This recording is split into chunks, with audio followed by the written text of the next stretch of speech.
Welcome back to Native Honor Hours. I'm Ed Zendejas. Hi, I'm Cindy Krafka. We're here to entertain you. I don't know about entertain. Maybe Well, I'm bored. entertaining. That's questionable. How you doing? I'm doing well. How about you? Liking this temporary warm weather, but if it gets cold again, depression is gonna set in. It's supposed to start getting a little bit colder next week. No, It is still early March. I'll be 64 this month. For the 10th time? Nobody likes a smart aleck. I was born in 58. What year were you born in? Me?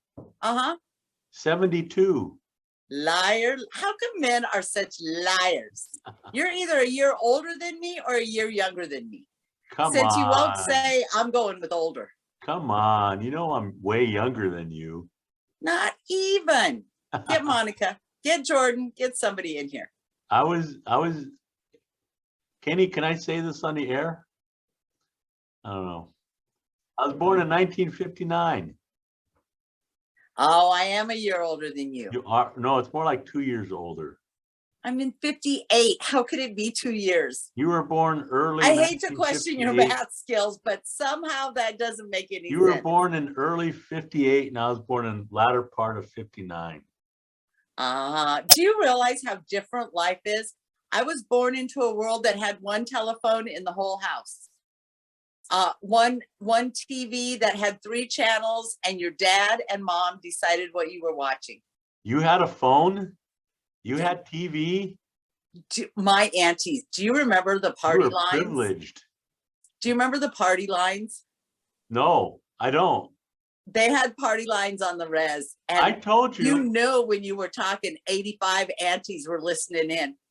I told you I had to walk down to the corner street bar payphone to call my wife, then girlfriend, if I wanted to talk to her. We rarely had telephones, and if we did, it was only long enough to where we made the first month's payment, and then it got cut off after that. So I don't remember having a phone all that often as a child. My mom lived on the phone. It had one of those cords that she could walk far enough to hit us and make us be quiet while she was on the phone. But anyway, having discussed our ancient backgrounds, I was talking. Before we go, I'd like to start out by sending love and respect to our friends in the Ukraine. Every day I watch that and I just think, I saw on Twitter, someone says, never in the history of the world has this happened. And someone replied, ask the Lakota, Cheyenne, and listed like 90 tribes. So basically what Russia's doing to the Ukraine is what the American government did to Indians. I actually pointed that out in my class today. And I think it's probably worthy of a rant, but I don't know, maybe now's not the time. But if you think about what Putin has done, he's essentially said, you know what, that's an independent government out there, and I'm going to go out there and claim it and protect them. That's essentially what the United States government did to all of our people. Said, you know what, you guys, you really don't own that, and we're going to go liberate Georgia from all those Cherokees. We're going to liberate Nebraska from. I mean, that's essentially what the United States government did. So. You're and right. It's got a name. It's called irregular warfare. It was called the Removal Act. It wasn't called that for nothing. There was actual removal, and many of those removals came at the point of a rifle or a bayonet moving tribes out. So, and that's what I feel. Russia has tanks, and the people in Ukraine, I saw a woman my age laying on the ground in front of her house with an AK-47 saying, they're not going to take my children. She stands no chance, but wow, what a woman. So what Putin's doing is not unprecedented. So we'll leave it at that. And so you give your little shout out to Ukraine. And I do, I hope. Not that I don't feel a measure of empathy for them. I do. I think it needs to be put in context of what has happened in the past. It's not the first time that has happened. And Didn't Russia invade in like 2013 or 14? I don't know. Everybody's invading. You know what I said in my class today? I know this is unrealistic, but I actually said this and have students that will verify this. I said we need to put the moms and the grandmothers in charge, and and some of my students sort of laughed, and I said, I'm dead serious. I said, how many wars have has a mother or a grandmother gotten the world into? I said, they'll shape us up pretty quick. I said, when it gets to the point where we're puffing and huffing and threatening nuclear weapons, and then there ought to be a worldwide rule that when we get to that point, we have to turn to the mothers and the grandmothers and say, fix this in 7 days. If it doesn't get fixed in 7 days, then the boys can go out and blow everything up. But I'll guarantee that the grandmothers and the moms, they'll fix it. And I said, I told my class, I said, to some of the men, I said, would your grandmother send you out to war? Would she send you out there to fight for some piece of ground or something that is going to make you feel manly? Would she do that to you? And they just, I think I hope I made the point. And some were like, no, exactly. So let's put the grandmothers and the moms and aunties in charge when we get to the point where we start threatening to break out nuclear weapons, and let them solve it for us. I also think that it would be good to, instead of sending our brightest and youngest, if we sent men over 50 to war, there'd be no wars. Literally, would you go? We wouldn't be able to get out of our recliners. No, I tell you what, peace would be happening. And I think if they put the more money you earn, the higher you are in the draft number for men over 50, there'd never be another war. We could probably work something out with how can you control the war with the remote control? If they figured that out, we can probably handle this without sending troops out there. But anyway, all this stuff, and we're not going to, from what I understand. But so all this is really depressing. I'm kind of tired of all of this. And actually, it's not depressing. It should help the world to see that there are people who stand up to tyranny, that there are people who fight back. It sends it, and maybe it'll go a little bit closer to uniting the United States. Speaking of that, when I was watching Uncle Joe's presidential address, did you see the lady right behind Joe Biden was wearing a ribbon skirt? And when Biden walked in, Deb Haaland was right behind him. I almost cried with joy. Well, that is impressive and something that I don't ever recall happening again. But that is first time 2 women were sitting behind the president. Oh. One of them a woman of color. It's the most diverse cabinet there's ever been. And the fact that Indians were even invited to the table is a big win for us. Well, there's a lot more that can happen, but is there anything else you want to cover, or is this our end of the politics spectrum of the show today? We may end our political, everything we talk about is political. We're Indians. Everything having to do with natives is political. I want to talk about ICWA. That's political. I want to talk about the gerrymandering in North Dakota. That's political. That's I want to talk about getting rid of Native American mascots in Nebraska. That's political. So yeah, we can quit talking about political stuff, but we'll just be sitting here glazingly glaring at each other. You know what? That is pretty scary. Did you want me to talk about the Indian child welfare stuff? I read an article, and yes, the way it's being written and presented is very difficult for a lay person like me, a non-legal person, to understand. So please explain it. Well, it is very complicated. I think the first thing, you know what, I could probably spend the rest of the time of this show talking about this, because it is sort of a complex and frightening. It really, what's at stake here really is pretty scary in terms of what we do, you know, how we handle Native children, and the possibility of essentially the Indian Child Welfare Act getting blown up by the United States Supreme Court. For those that are not familiar, I know there's a lot of misperceptions about the Indian Child Welfare Act as well, because I've gotten calls over the years, people saying, oh, it's a law that means that Native people get custody over their kids. So you don't have, if you're non-Indian, you don't get custody of your. That's not what the Indian Child Welfare Act is about.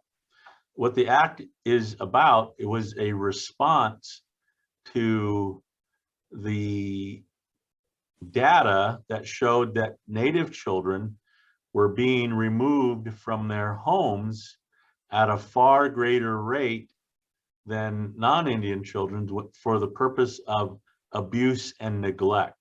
So when a state will step in and remove a child from the parents and then gets placed into some foster care system, and then the parents have to go through what's called a permanency plan to try to get their kids back.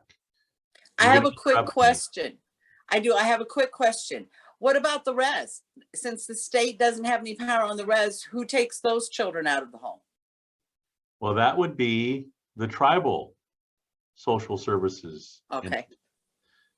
And that's another point that people need to understand. The Indian Child Welfare Act applies when the state steps in to remove a child. So if you're living on the reservation and the tribe social services comes in, and Indian Child Welfare Act doesn't apply. It applies when, but most tribes have placement preferences that are similar to the Indian Child Welfare Act. And I'll get into that in a second, because that's part of what this lawsuit is about.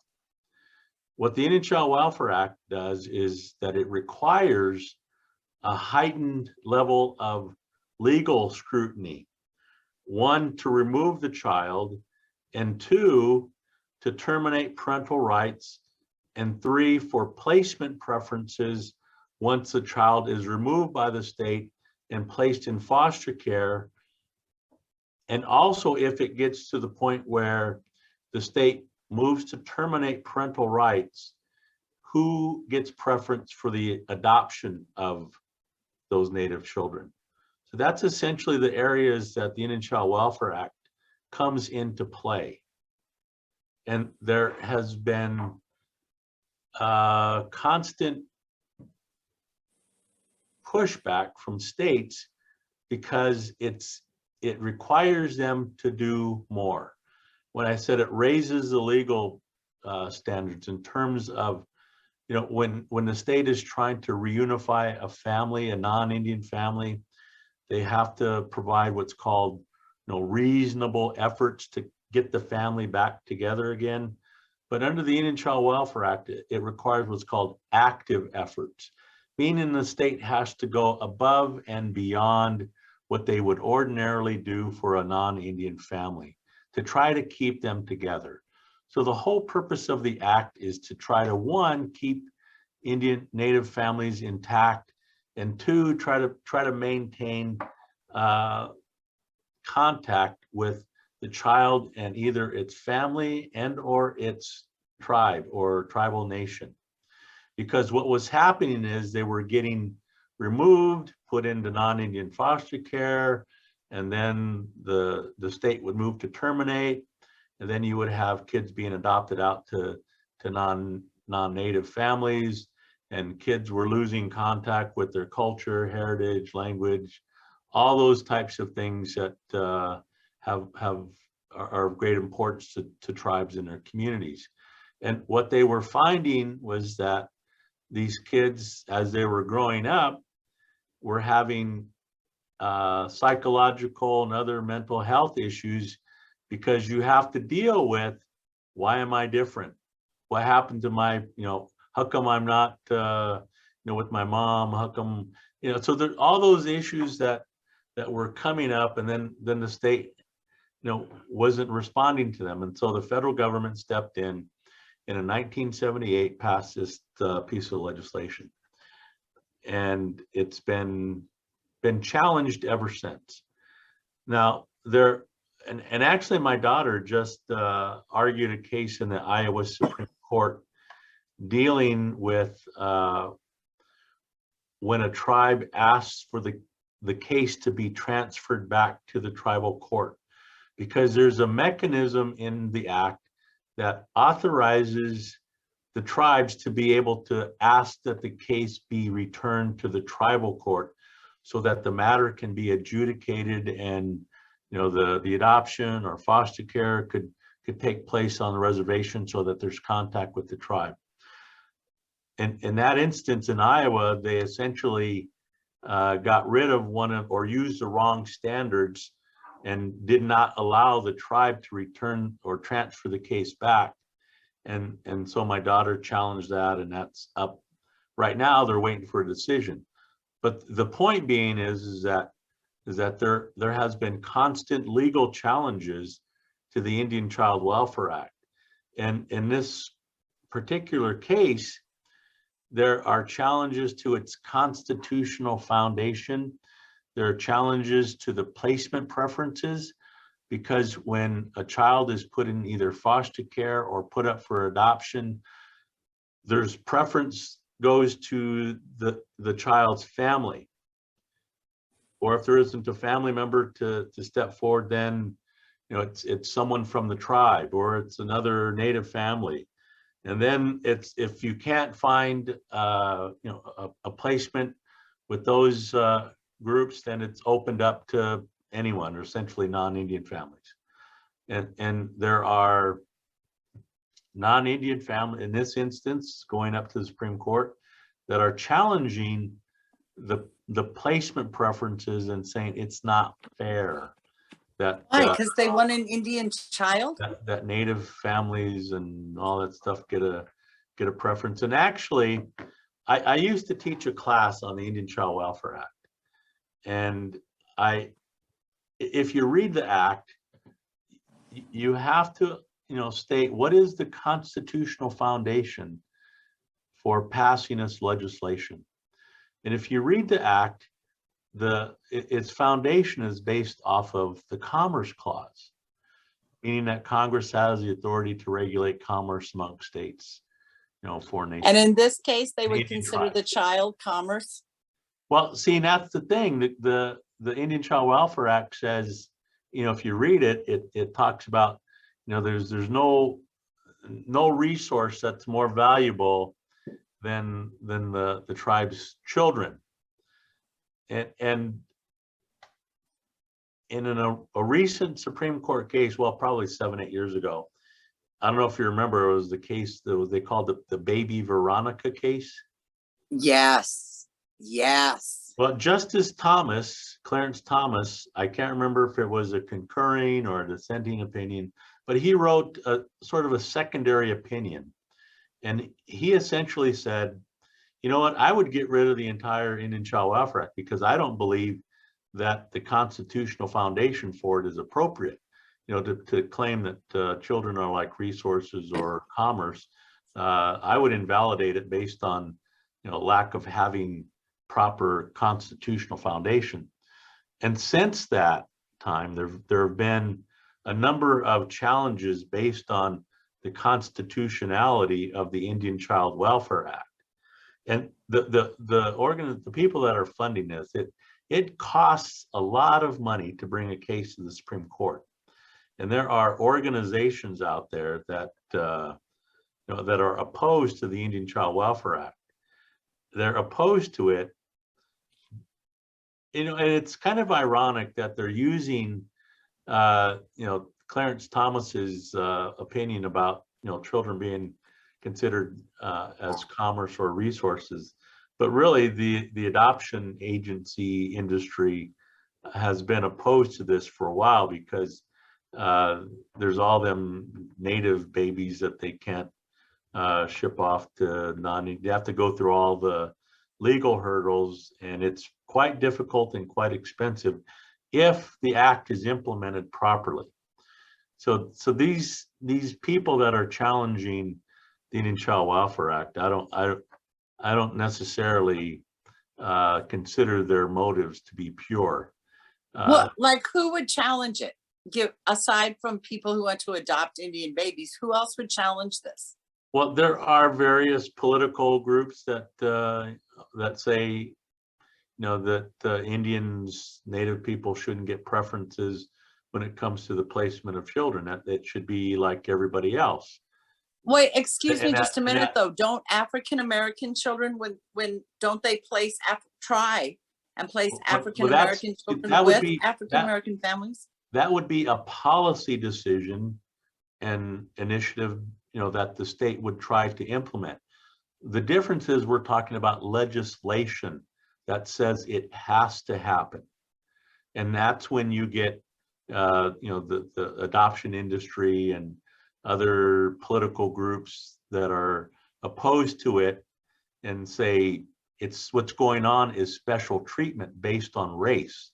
You know, there shouldn't be, you know, this category that Native people should get preferences when it comes to, you know, either adoption or placement of children. Well, then maybe those people should get their butts off Indian country and go live in another place in the world, because who deserves more preferential treatment than the original inhabitants of this land that were, but through a 200-year genocide, almost wiped off the face of the earth. So maybe, yeah, maybe we could give them a little preferential treatment, since everywhere you walk, you're walking on Indian land. Little rat, tiny rat. I didn't even know it was coming. No, you did. See, and this is you know, sort of the difficulty I have in, you know, trying to explain, you know, what's going on, because you have the narrative coming from those constitutional, the strict construction people that says, you know, there shouldn't be any racial preferences or anything else involved in any legislation. Institutional racists is what they are. Well, they would argue that you know, the Indian Child Welfare Act is perpetuating some kind of racial preference because it's giving preference to Native people over non-Native. Their own children, over their own I'm not children. I'm not disagreeing. What I'm saying to you is what their argument is. No, and I get it. I get it. It's, let's keep the Indians in their place. Let's take their children and wipe all amounts of Indianness out of them. The thing is, I have dealt with kids who have been through the foster care system, and they're angry. They don't understand who they are. They don't know who they are. They don't know anything about being Native American, yet they look like it. And I can't begin to tell you how horrible that is for a child, for a young student. Cindy, they don't care. I know. And they're willing to spend hundreds, millions of dollars to litigate this.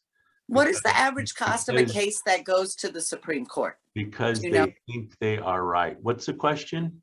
What is the average cost to take a case to the Supreme Court? It all depends on the issue, how much it's been litigated on the lower court, but it costs hundreds of thousands of dollars. It could. And who's supposed to pay it for these families? Well, see, that's what I'm saying. They're funded by these political groups that have a political agenda, that want to challenge every piece of legislation that they don't agree with, and they have the people that have the money to back it up. Is this considered a liberal? I guess on the spectrum, is this considered more of a liberal idea, this placement, than it would be a conservative idea? Well, I'm going to answer your question on a factual basis, that it has been a group that considers themselves conservative that are challenging the statute and its application in courts. So whether or not, I don't know of any liberal organizations that are funding legislation to do away with the Indian Child Welfare Act. I know that there are several organizations that finance training on how the Indian Child Welfare Act works and how to implement it. I know that there's organizations that help sponsor, judges conferences, legal conferences that address the Indian Child Welfare Act, how it works, how it should be implemented. But it appears that the organizations that are challenging its constitutional nature come from those entities that consider themselves conservative. Well, and let me ask you this question.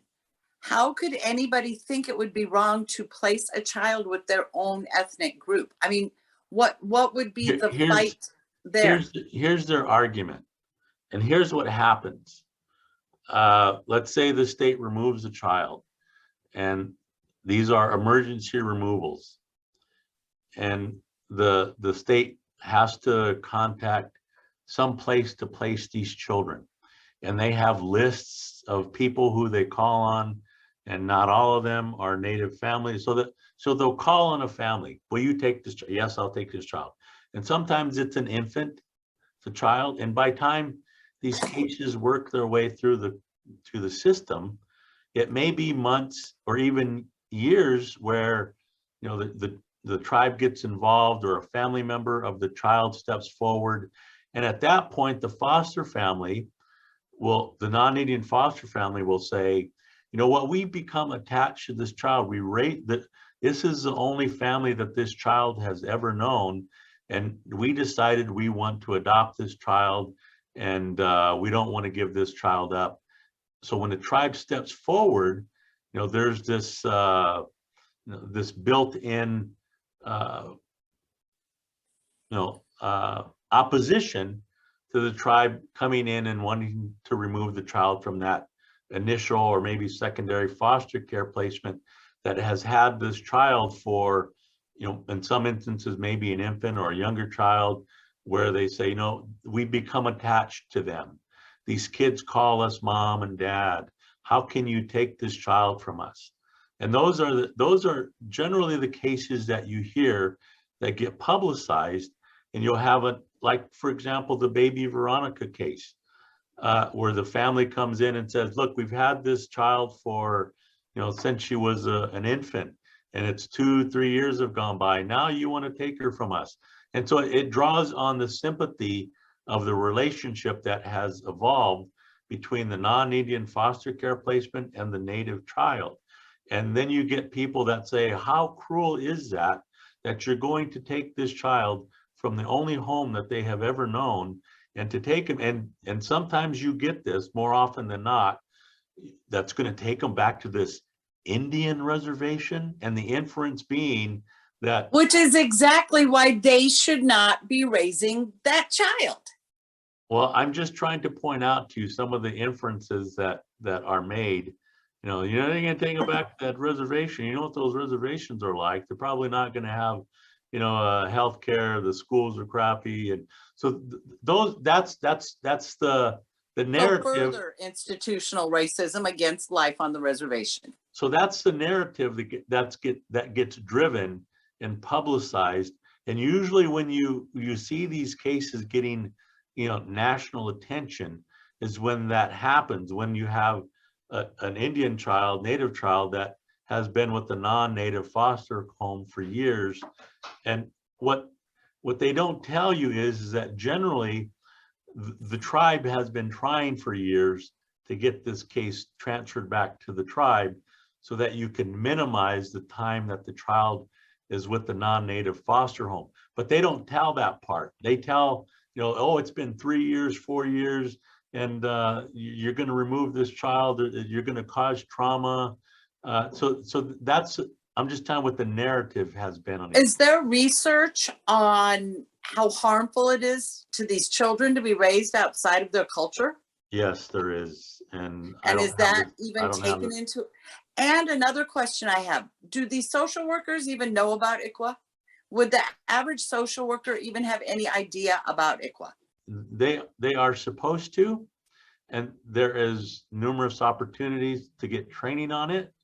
I've actually been involved in training State Department of Social Services.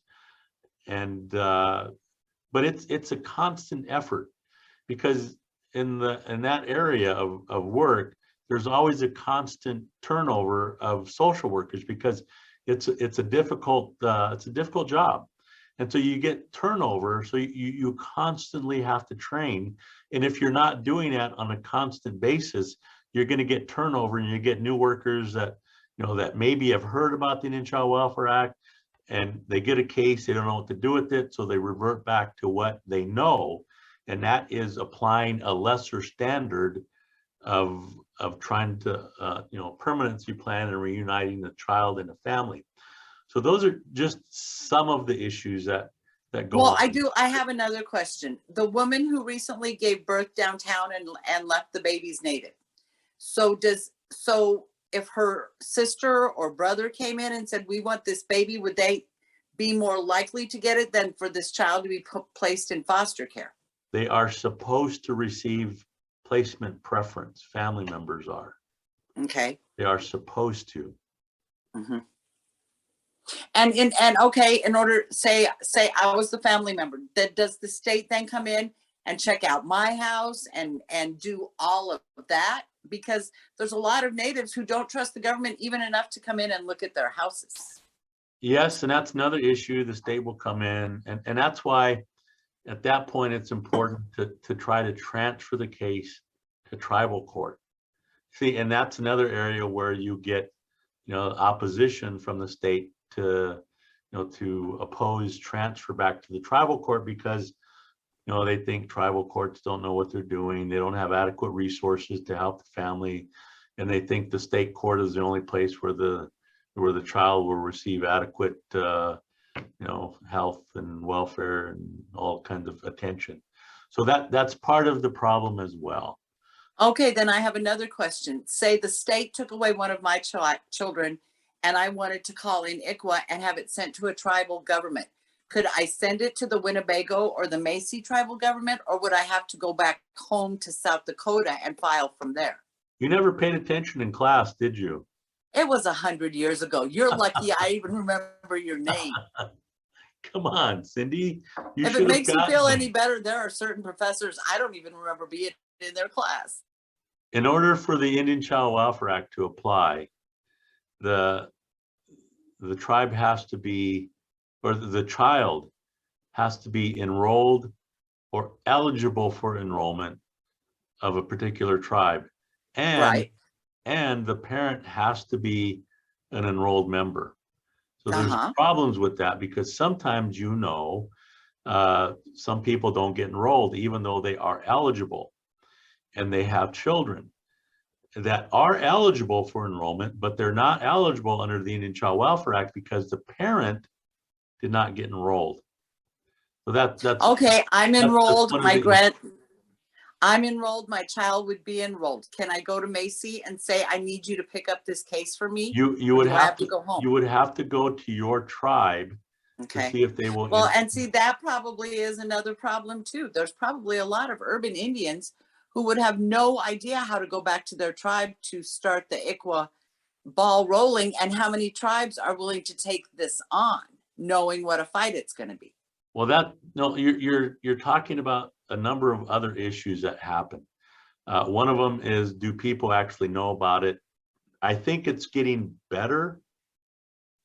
I think there have been some initiatives that are driven by states.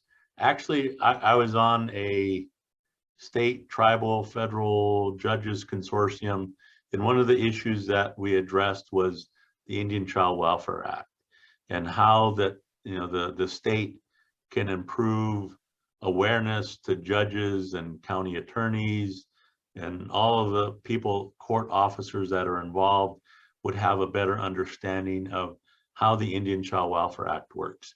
Some states do a very good job at that. Some states don't have a clue. So there's a wide disparity in terms of the knowledge gap between states. So that's one issue. The other one is, what do individual tribal members know about it?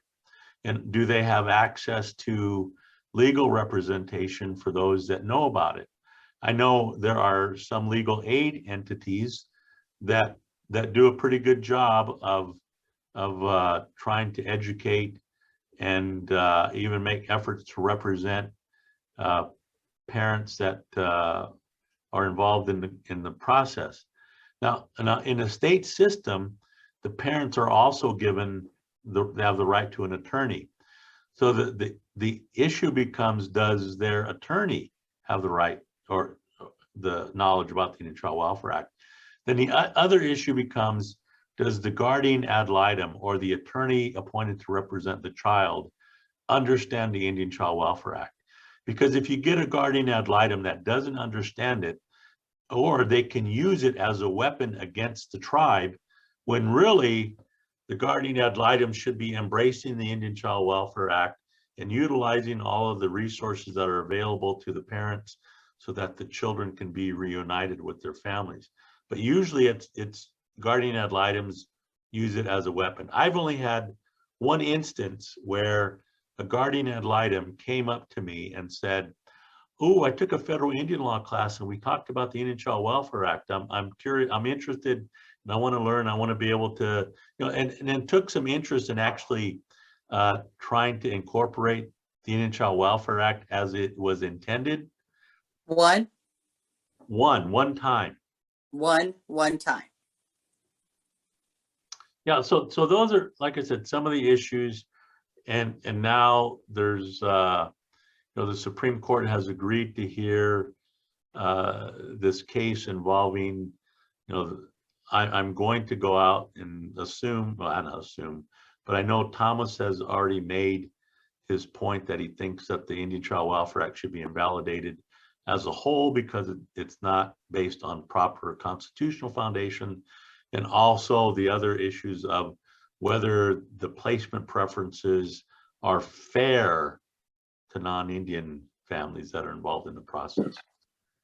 My question is, how is it not fair? I mean, okay, I get it. I've had this child for 2 years. I love him. He's going to be great. So he's going to be great until he's about 16, 17, or 18 and doesn't know who he is. And then the anger comes out. The bad behaviors come out because this couple thought they were better for a Native child than a Native parent would be. I mean, I literally don't understand how these people could not have a lick of sense to see that that is the way it should be done. I'm a mother. Well, obviously, from the Native perspective, yes, we that's a question we ask. But then there's the So other. it's just another way for the colonizers to keep Indians in their place, is what you're saying. Well, it's a way for them to Boarding school these kids so they're save the Indian or kill the man, save the Indian. Kill the Indian, save the man. Is that what we're going for? Say inject their privilege into the process. Because to me, the white privilege is about being able to define the narrative. And in this instance, your narrative or the Native narrative that it's best that these kids be brought up within the cultural heritage of their people, as opposed to the other narrative. You know what? I've had this child for 2 years and I'm really the best place for this. And I don't think the Native family should get preference over me because it's not fair. So that's the narrative that is being driven by the challenges to the Indian Child Welfare Act. And please, and I'm not saying all white people. Okay, go ahead. To me, that is the privilege of trying to drive your narrative and to get the Supreme Court to back your narrative.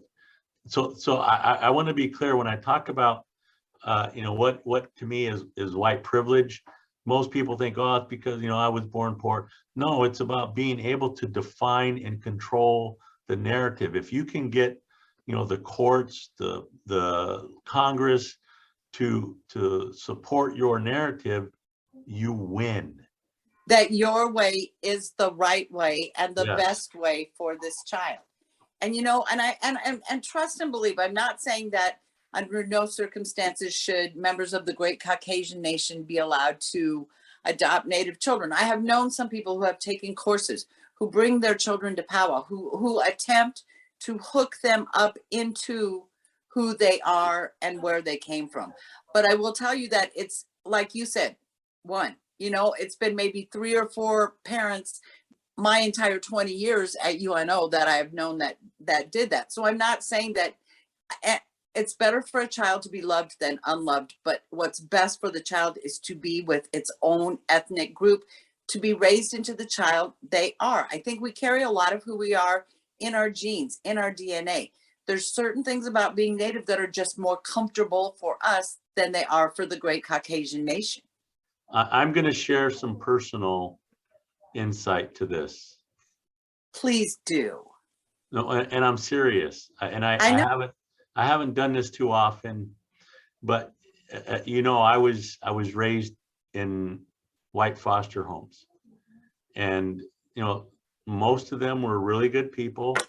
I was able to, they treated me well, and got a good education, and most people will say, well, you ended up going to college, being an attorney, so therefore it worked.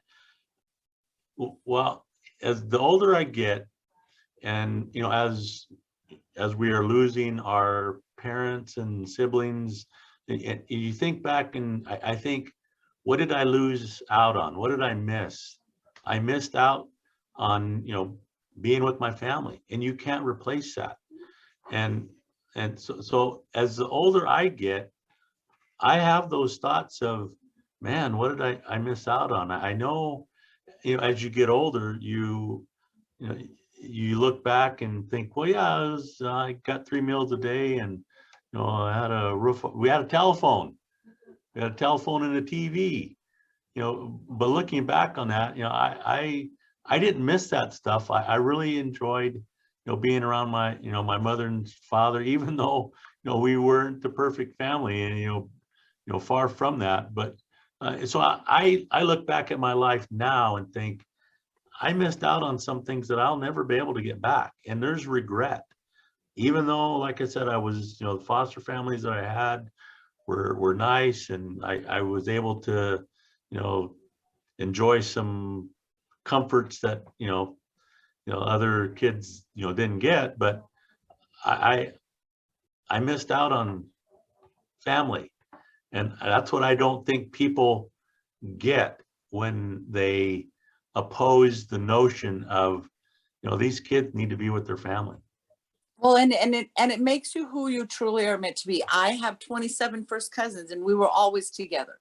And it gives you a confidence to stand in your own space that you wouldn't have if you weren't surrounded and being taught. My aunties taught me, my grandma taught me, my grandpa taught me, all my cousins taught me that it's okay to be who this person is. And I see with a lot of the kids that they're lost. They don't know who they are. They don't understand why they feel this way. And I've always been able to help the young women, but I can't help a young man to be a young man with no background shared. You know what I mean? Well, Kenny, have we killed most of our time? What you're saying is we went over a long time ago. Well, this is a special, we'll call this a special Indian Rant edition. Welfare Act edition. Well, you know what though, Ed, So, in this short period of time we've been talking, you have cleared up a lot for me and enabled me to ask the questions that I just didn't understand as a parent. We need more foster parents in Omaha. We need more Native foster parents everywhere. But you gave me an opportunity to give voice to my thoughts while utilizing facts, which we all know I'm not real good at.